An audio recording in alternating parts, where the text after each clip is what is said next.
One rise, please.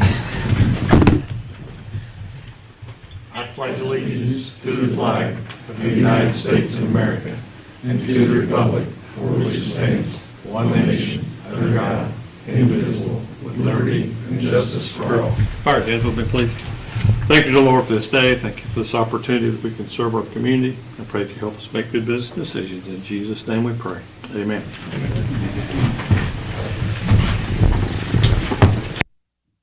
Board of Works meeting Monday, April 20th, 2026 comes to order. Joel Harvey here. Greg York here. Dave Barker is not here.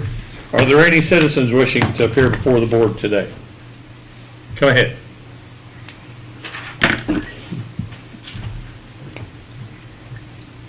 Give us your name and who you're with and phone number, please. My name is Morgan McKillop. My phone number is 765-524-4050.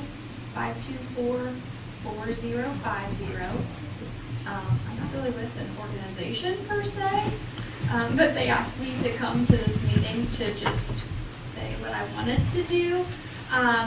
So I adopted my daughter through foster care almost 2 years ago now. And my goal was for July 4th to basically do like a fun run, like a 1 mile walk or run around Baker Park on July 4th, the morning of July 4th, around Baker Park. And I was wondering if I could please rent a shelter house that morning until noon. They said there was one still available. Okay. It wouldn't need to be any road closures or So it would be morning till 12, till noon? 12, yes. Basically just to raise Baker 2 is awareness. available? We have Baker 2 available. That's the smaller one by the senior parking lot by the high school. By the dog park and closer to the high school. That would be fine. Okay. And all day. Just until noon. Okay, so 8 a.m. to noon. That's fine. Okay. Just to raise awareness for foster care.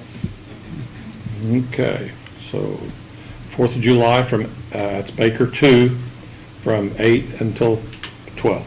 Yes, please. Okay. It's available, so we'll, It needs to be paid before it's inked, so. Yes. so you, Perfect.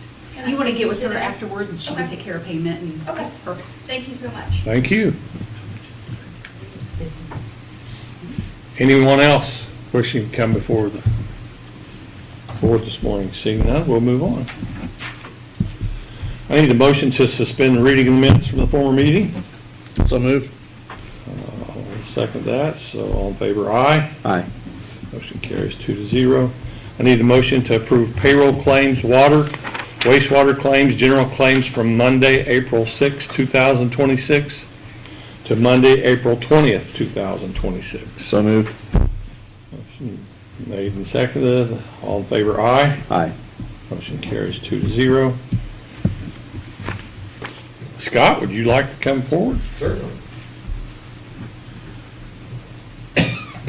Good morning, my name is Scott Adams, Director of Real Estate for DC Develop. Proud to be a partner with the City of Newcastle for the development of Brookfield Farms, 85 lot subdivision at Washington Street and 20th Street. We're wrapping up conclusion of sections 1 and 2. Section 3 will be under construction here shortly, but sections 1 and 2 are about finished, and within a couple weeks we expect that we'll be curved and paved. So in anticipation of that, we're seeking the Board of Works signature and approval on the plats for sections 1 and 2, as well as delivery of a bond or letter of credit in favor of the city for the remaining improvements, which will really only constitute the surface asphalt on the streets at that point. So we've got the Plan Commission's already approved this previously, and I think Kenny, you'll sign, or a member of the Plan Commission can sign after the Board of Works.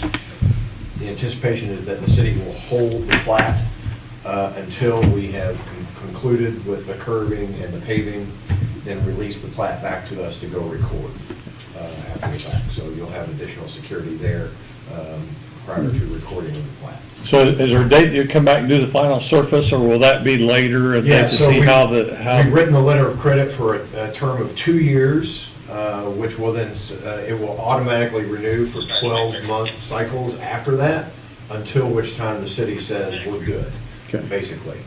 So that gives city complete authority to release that letter of credit back to us. Once we're paid, we'll obviously have it inspected, make sure everything's sufficient for the city's purposes. So Okay, Right now, okay, yeah. right now, we're working on a 2-year time cycle. We think that's probably about where we'll land before the surface asphalt is installed. okay? And what was the amount of the letter of credit? Yeah, sure. Recall what that was? There's one for section 1 and one for section 2. Okay, Looks like section 1 is 26,400, and section 2 is 34,100. okay.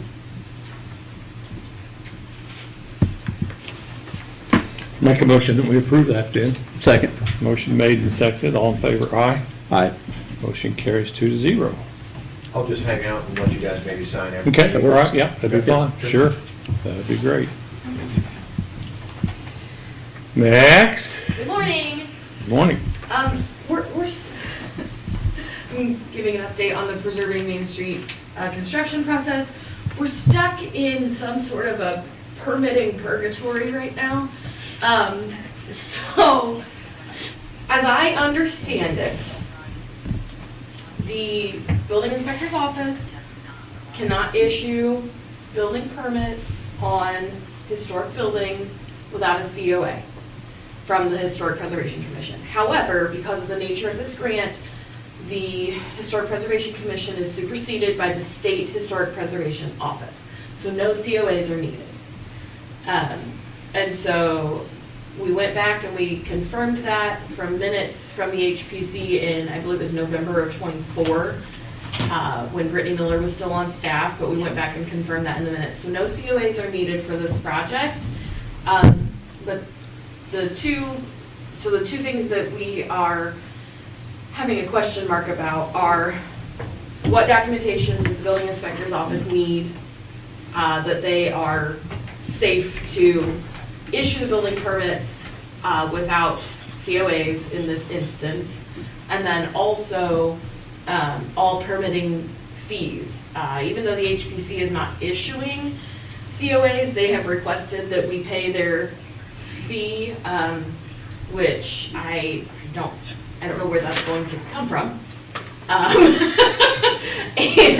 And I don't really understand the purpose behind it. I want all of our programs to be well supported, but, so they have requested that, and then I did find out that the building permit fees cannot be paid through the grant. So, we're back to that question of what does the city want to do as far as the building permit fees for all 5 buildings. How deep have you been involved in this merry-go-round? Not very deep. Did they discuss it in the last preservation meeting? They did, and they agreed that they don't need to issue COAs. They Cool. still want $125 from someone.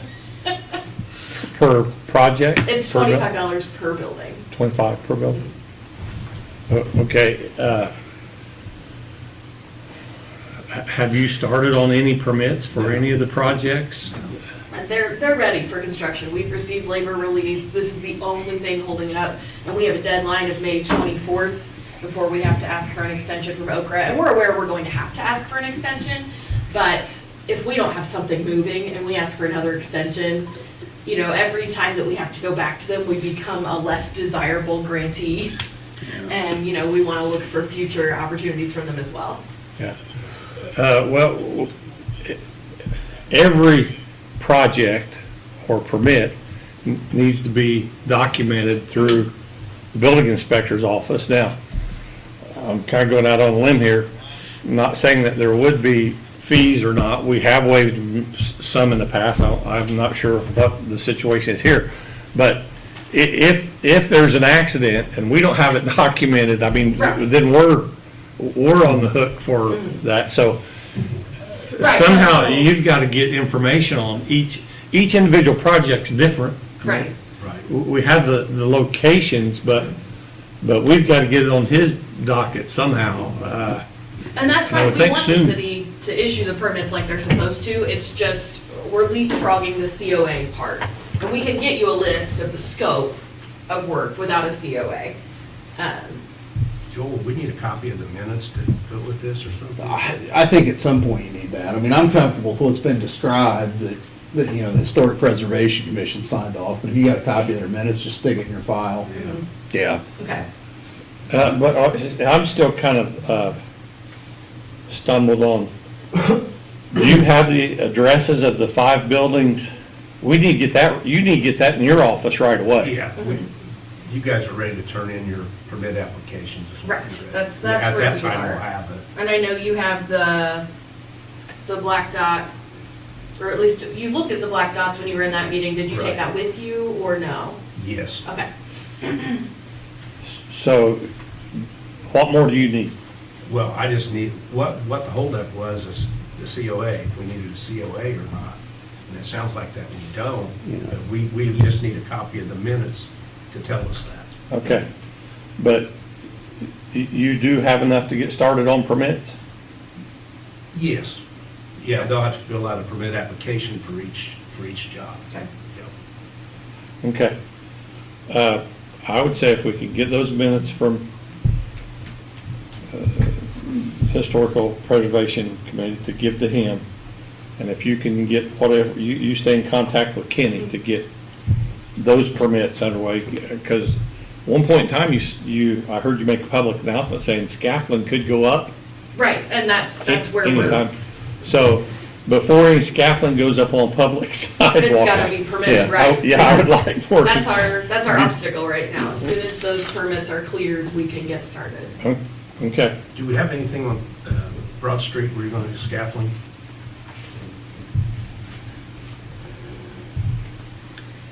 Would that be anything from the state or? what? The state, so the state has had to, the only thing I have to go through state was the sidewalk work that will be done on 1114 Broad.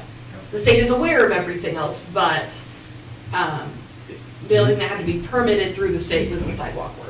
Okay, so if Separately. you put scaffolding up there, the state will want to know about it. Yeah, and I believe they do know, Okay, as part of the SHPO process. right. Oh, believe me, if we don't have it permitted through them and we start putting scaffolding up, they'll let us know. Yep. They'll let us know in a hurry. Yeah, okay. So are I think you good need a with copy of the minutes and Okay. get things going. copy of the minutes and then we move forward? Okay, Okay? sounds good. All right, Thank you. thank you. Anybody else?